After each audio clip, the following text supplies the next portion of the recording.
So, I finished whatever spiritual thing I was doing yesterday. I'm like, alright, back to focus. Season of Shavuot.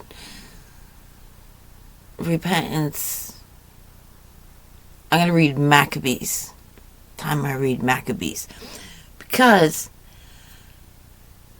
their level of repentance after purposely leaving the law, like, geez, everything's going swell, we're kind of bored here, let's go live like the heathens do, let's start sacrificing our kids and being immoral. Why not? We're bored. Let's go do that. Corrupt hearts and stuff start to develop. So they do that. Of course, the heathens come in and start destroying them all because, of course, they abandoned the covenant. They abandoned their God. But not all of them. The ones who were faithful fled and thus avoided the slaughter because the heathens turned against them. Of course they would. So, these people who had purposely stopped observing the law as, a whole, a nation, so many, the majority, that Jerusalem was overtaken, the temple profaned, all that stuff, the tables stolen, the gold stolen, everything they could find of value. And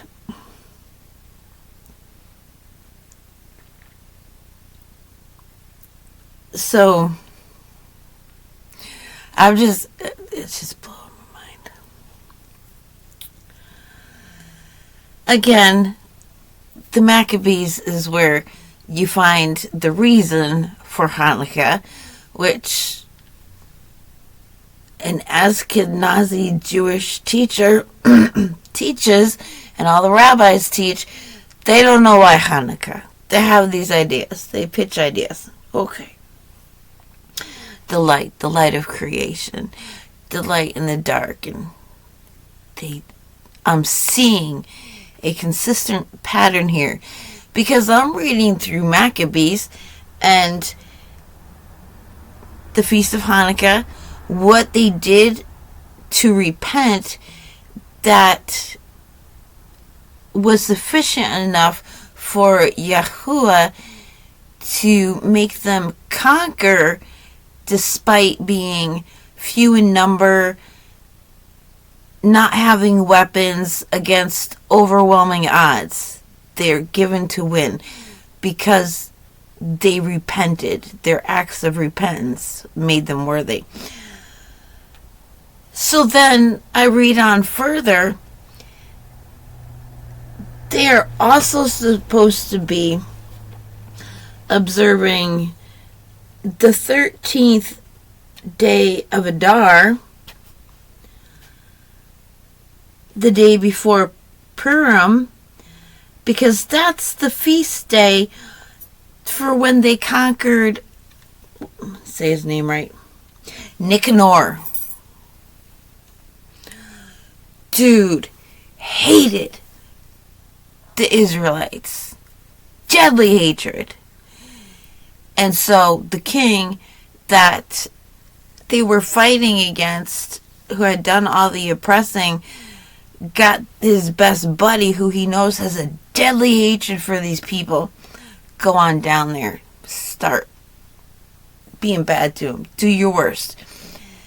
And so finally, after all this that this hater did, this Nicanor, they finally beat him in battle, cut off his head, cut off his right hand, because that's the hand that he, haughtily, conceitedly, and ridiculingly just totally disrespected. He reached out that's his right hand. That's what that represents. So that's why they take the right hand and the head, and they go put it up someplace. I'm telling ya, war, especially way back then, publicly was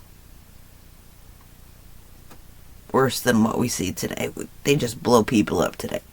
God. The stuff they did.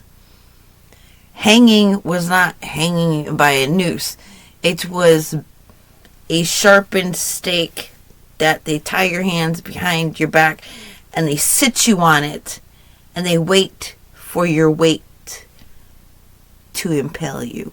They hang you on a post up your butthole.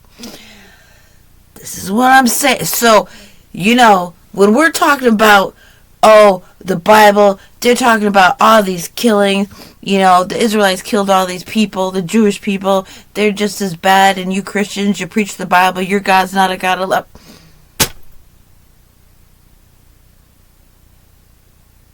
Nobody in their right mind would want people who do the things that they did to their babies, to other people's babies, to other people in general.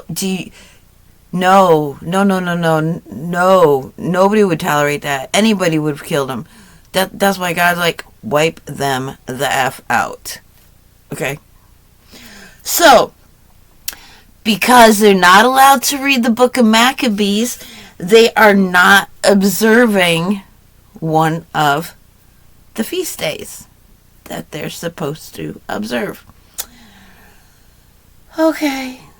Alright. I had enough of war. Like, okay, I can only take so much, so I ate dinner, tried to go to sleep. There is a critter running around under the camper that got my dog all worked up, and I couldn't go to sleep. Had so much spiritual energy moving through me all day, and all day yesterday. I feel like I did a hard workout, and my body's just physically tired. Like, it needs rest. But I'm vibrating like I'm sitting in a vibrating chair, or I'm plugged into an electrical socket. Like, there's so much energy going through me. And it's been like this for a while. So I'm like, alright, well, I'll go back to what I was doing before. Believe it or not, this is the Jewish way of doing things. Every day you're supposed to read from the Torah, from the Mishnah, from the Tanakh, and from the Zohar. Do the Kabbalah. So, math, science, Kabbalah. That's the other one. The Gematria. The Gematria, the Kabbalah, the Tanakh, and Torah. They're both Torah, but they call them separate. I don't care. And also the Mishnah, rabbinical teachings, and the oral law. So, apparently, like, my day is just naturally evolving like this. So, I'm going to go back. Okay, next holiday on the list. What's the next holiday after Shabbat? Oh, the Feast of Trumpets. Alright, we're going to look that up. And so, turn to the Ashkenazi Jewish teacher's video on the Feast of Trumpets. We don't know why we celebrate it.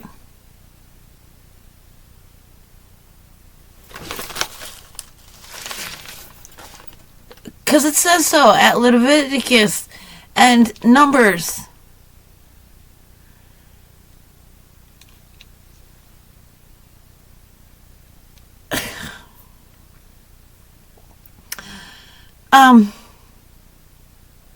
No.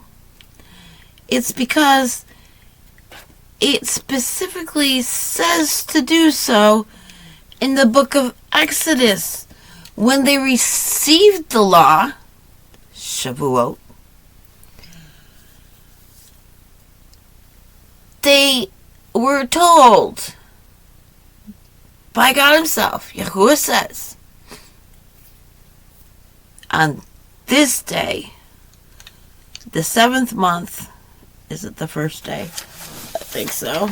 I just want to confirm because I get it right. Because there's some Jewish person going like, "Rah!" No, it's the 10th day.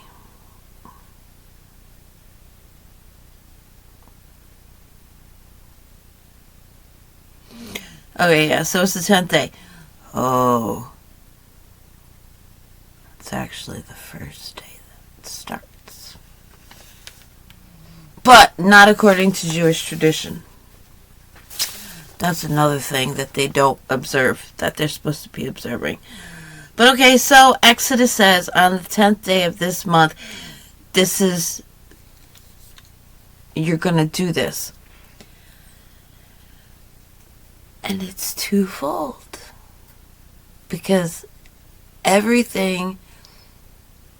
prophecy has a foreshadowing fulfillment. It happens twice.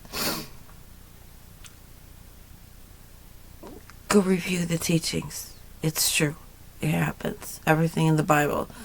Like when the prophet prophesied about the Messiah being born of a virgin, an unmarried woman, he said, today you will see in your kingdom, right here in your city, an unmarried woman, a virgin, will give birth to a child, and his name will be Emmanuel. So, believe this prophecy about the Messiah to come, because I'm telling you, I'm prophesying right now, the same kind of situation is happening right now in your city today. Here's fulfillment, a preview, a foreshadowing of what is to come, to prove to you that what I'm saying about what is to come is coming true. So, this is why, even though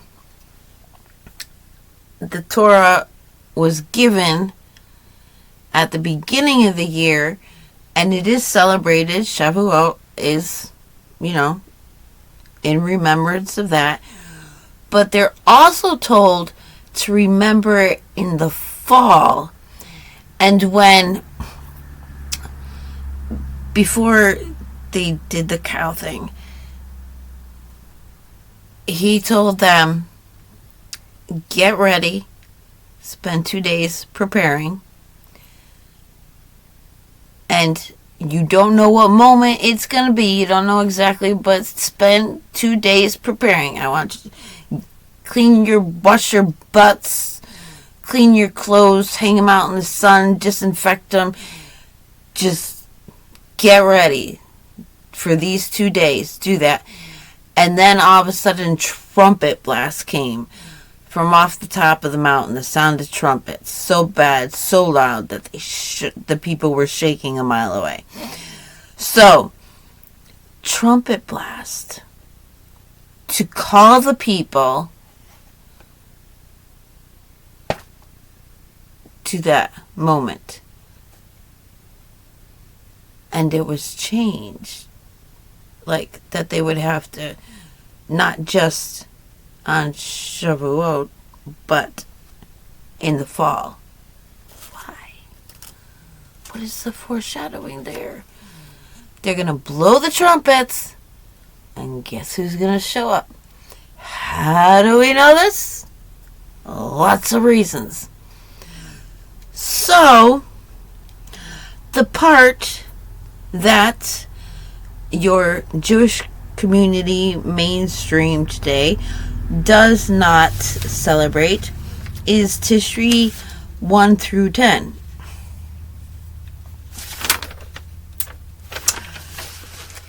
There's another one.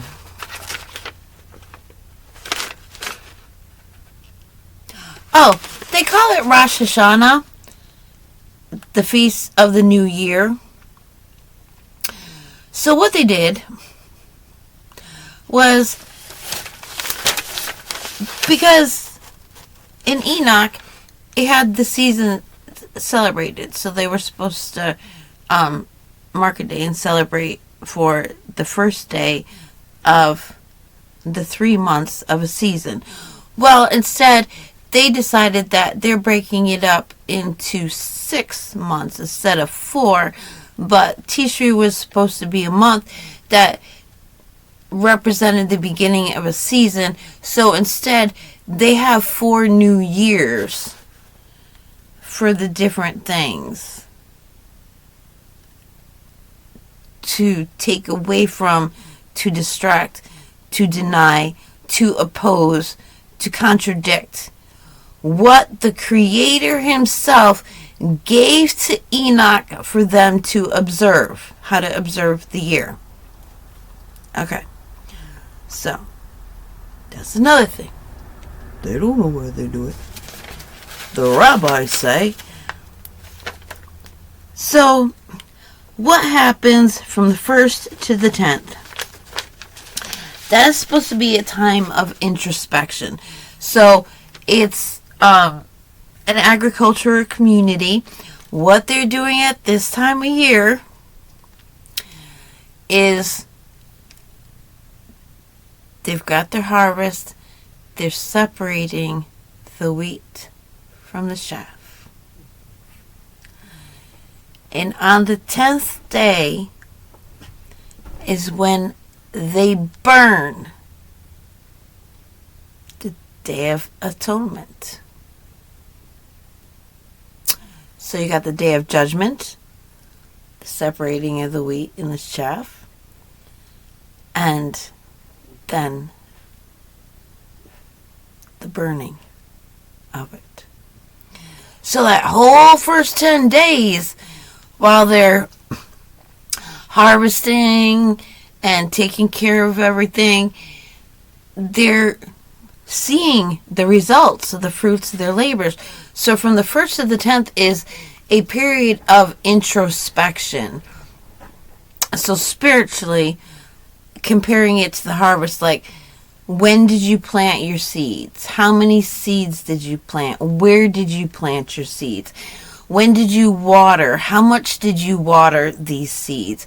These understandings that you are seeded with, given, observe, arrive at, come to, are told, are demonstrated. How are you nurturing it? How are you watering it? How, when, where did you till the soil? Did you fertilize it? You know, did you harvest it with care? You're seeing the results of the work you did all summer. And so, you have your Day of Judgment that you are called to, the Feast of Trumpets, to call you there. And then, the next day is the Day of Atonement, which is the burning of the chaff. And, of course, you get the wheat. You get your reward. Was there anything else from this little jaunt into the fall festivals? I think that's the bulk of it.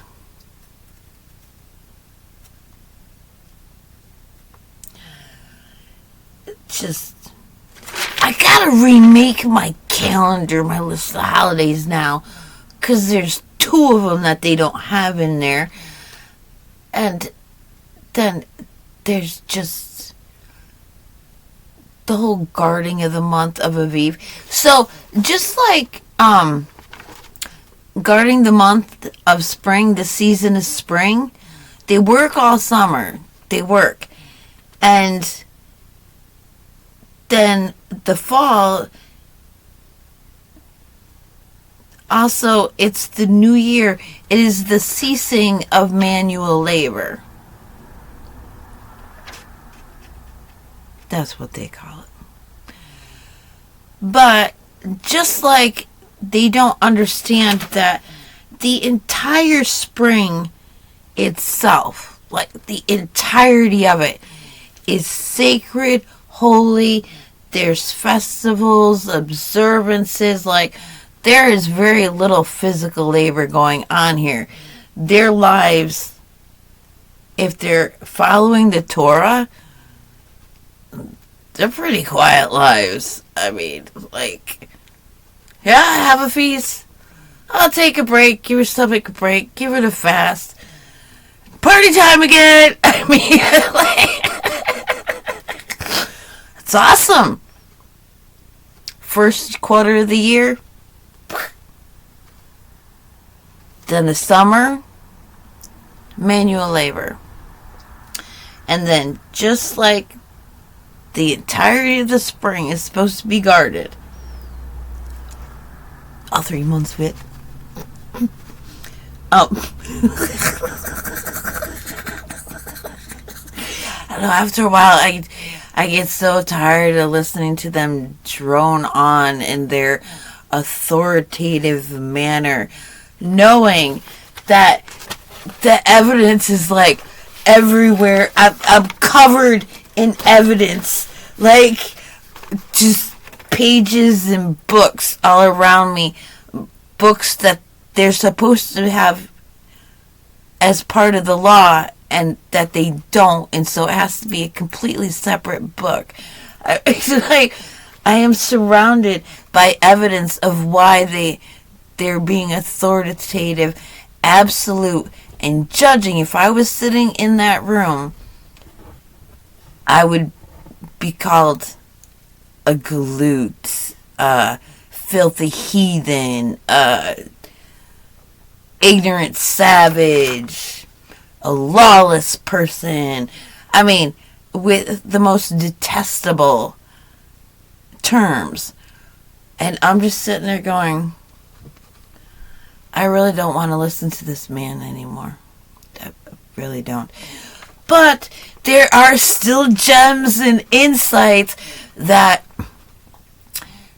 from the oral tradition that is not written in books that I can't get elsewhere. So I patiently sit through it so I can glean that.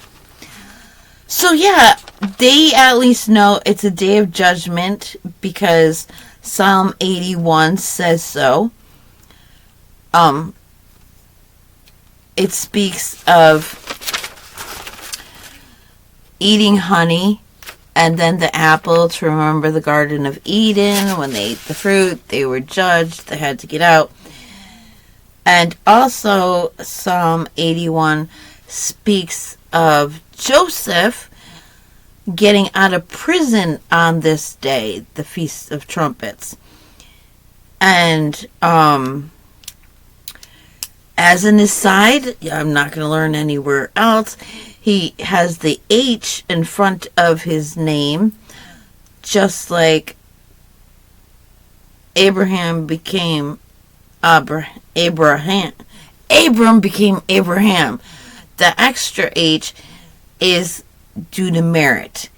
And so Joseph's merit was that he said no to Potiphar's wife, and now he's released, he's free, and his reward, Abraham's reward, was he got the covenant and the law and a special place, in history.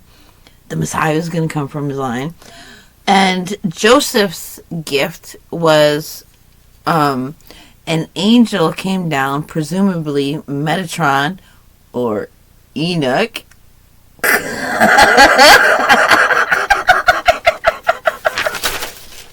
Okay. Enoch is active throughout their entire history, coming as the angel who teaches or gives Joseph 70 languages so that he could work in the king's court, communicating with everybody, coinciding their gematria, coinciding with the 70 princes of the earth that Enoch, now Metatron, is ruler over. So this They don't want all that information from Enoch, but dang, they like him as an angel. They sure do.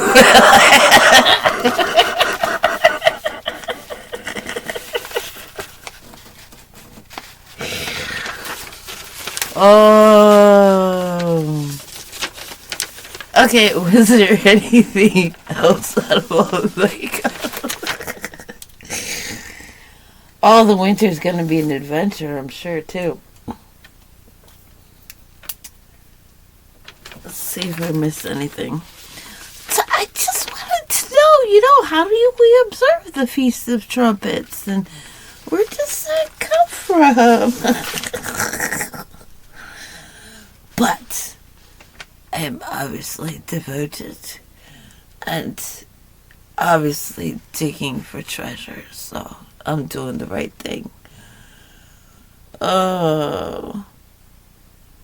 So yeah, I experience the fall every time as receiving new understandings. Because it's also known as the Feast of Awakening. The Feast of Trumpets is the Feast of Awakening. And I am always awakened to a new state of embodiment, which always got stolen up from me. I could only enjoy it for like a day or two. And year after year, I'm like, okay, we're going to go in. It's going to work itself out in the subconscious. And then I'm going to blossom as this person in the spring. Right? No. Those are my treasures in heaven. Get snatched up. I blossom in the spring, come to, and then work all summer on something else. Normally I'm lost and I don't get much done. Apparently this time I will. And so yes, we now have, and of course they're not going to get into the messianic foreshadowing of this feast day, because then they would have to acknowledge the book of Revelation, and if they acknowledge the prophecy in the book of Revelation, they have to acknowledge Yahudah as a Messiah, HaMashiach. And they do not want to do that. Shoot, they denied Enoch, their favorite angel. Their favorite angel.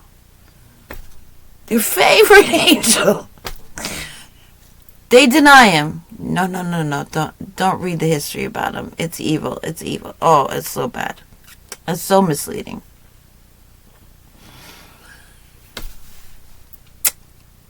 Yeah, so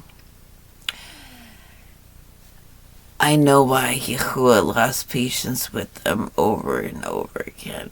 Because, like, wow. What a forgiving God. Wow. Still, he does not deny that they are his people. There's a moth flying around up there. Oh, that was another cool thing today. Went to dump water out the door and almost splashed a butterfly. Pretty black butterfly with the royal blue on it. Royal blue means something. Oh, that was also mentioned. Okay, so it's prophesied that the Messiah will come on the wings, with the wings of healing, with healing wings. And the wings usually refer to the outer garment with the fringe on it, and the fringe is blue, reminding them of Mount Sinai, the covenant, when the leaders of all the tribes were invited up to the wedding feast, and Yahudah, the woman with the bleeding issue, did you know that Anybody touching a rabbi, a Jewish rabbi, without their permission gets stoned to death. Like, she literally risked her life grabbing his fringe. And she confessed him as the Messiah. And that's why she knew that just touching his fringe, his healing wings, would save her, would cure her. So that's why he didn't object.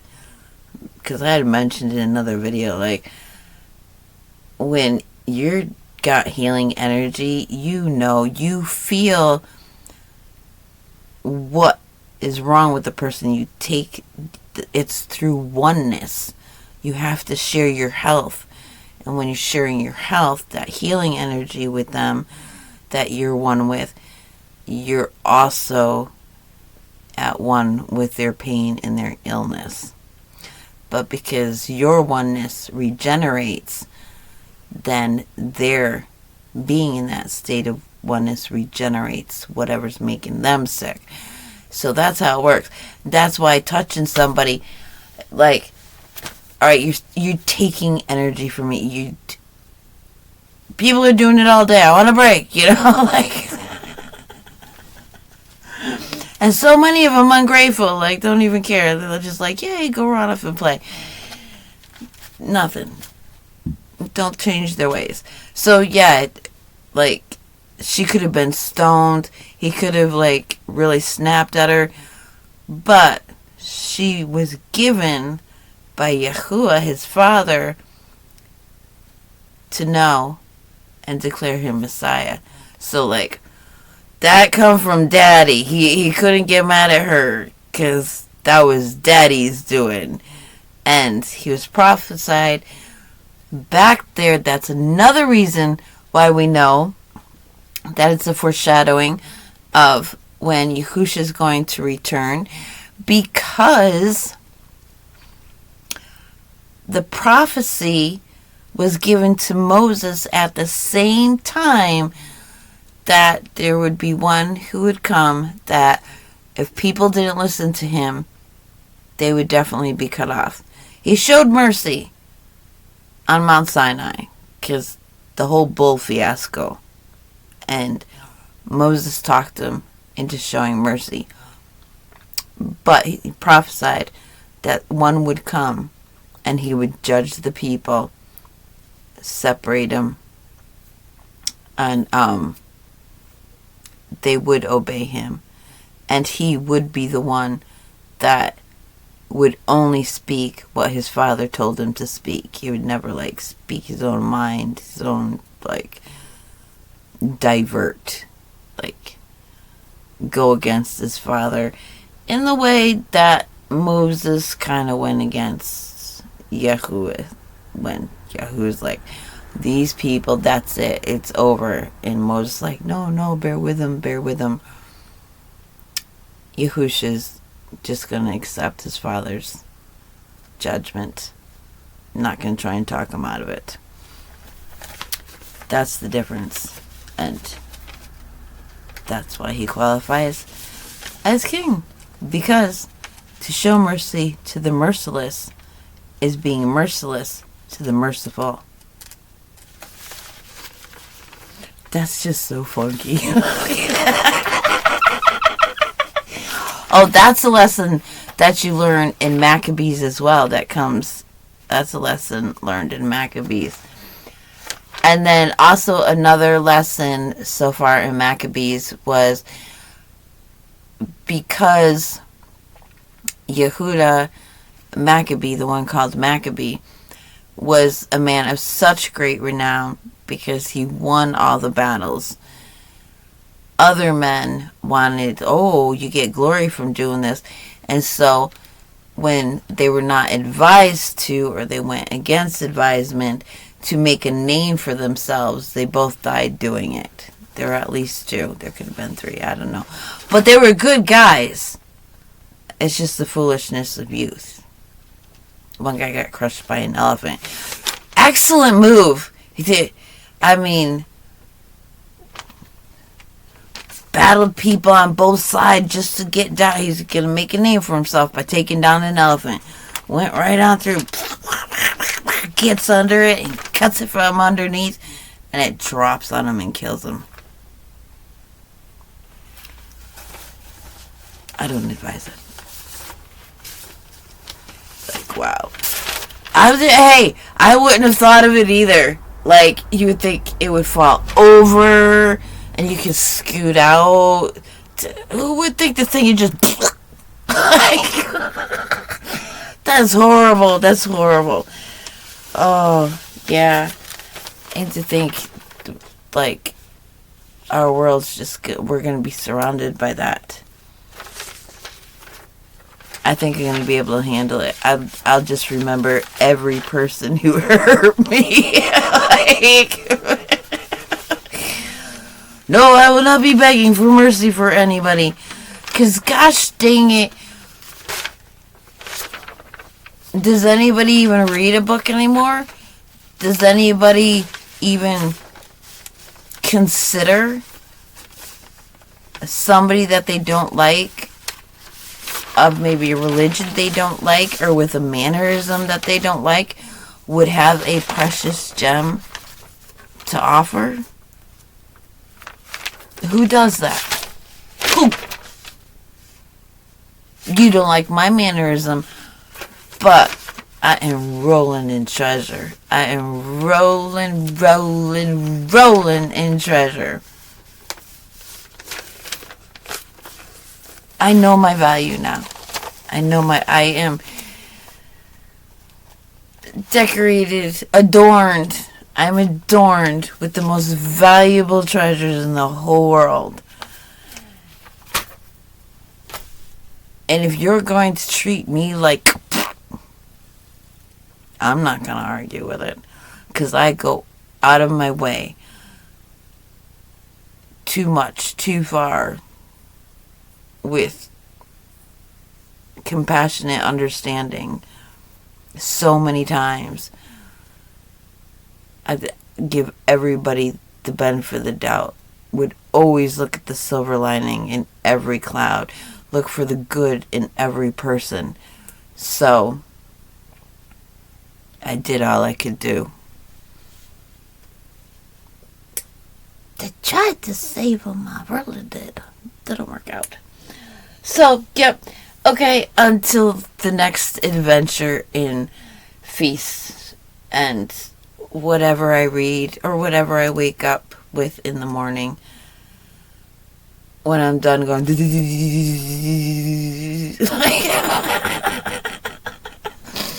They say it's also the solar flares and the Schumann resonance, like the earth is vibrating, summoning energy from the sun, and the sun is blasting the earth, and she's answering, and we're stuck here in the middle, like, we all stop talking to each other so much. But also, that is Yahuwah's energy coming closer, the return. Like, what happened when he drew close to the earth on Mount Sinai? Volcano. So the earth is rattling. She's just shaking. She's like wagging her tail. Ooh. Clean them off. Get the fleas off. Flood them. Rain on them. Dehydrate them. Blow them up. Like, I need to dress myself. My king is coming. Get these fleas, ticks, lice, scabies, gnats, get them all off of me. I gotta make myself look good, you know? The honey coming. Ooh. Alright. Enough of me, I suppose. I can't help it, I like me. But yes, the fall festivals, we'll just call these the fall feasts. The feasts. They're just so much more than that. It's the time of New Year for the trees. Yep. That's the Jewish explanation. They're celebrating the New Year for the trees. because they're pretty sure that that was the month that it coincides with the fourth day. There weren't even months yet. The fourth day of creation, in which God brought forth the trees. So that's why it's the beginning of the new year for the trees.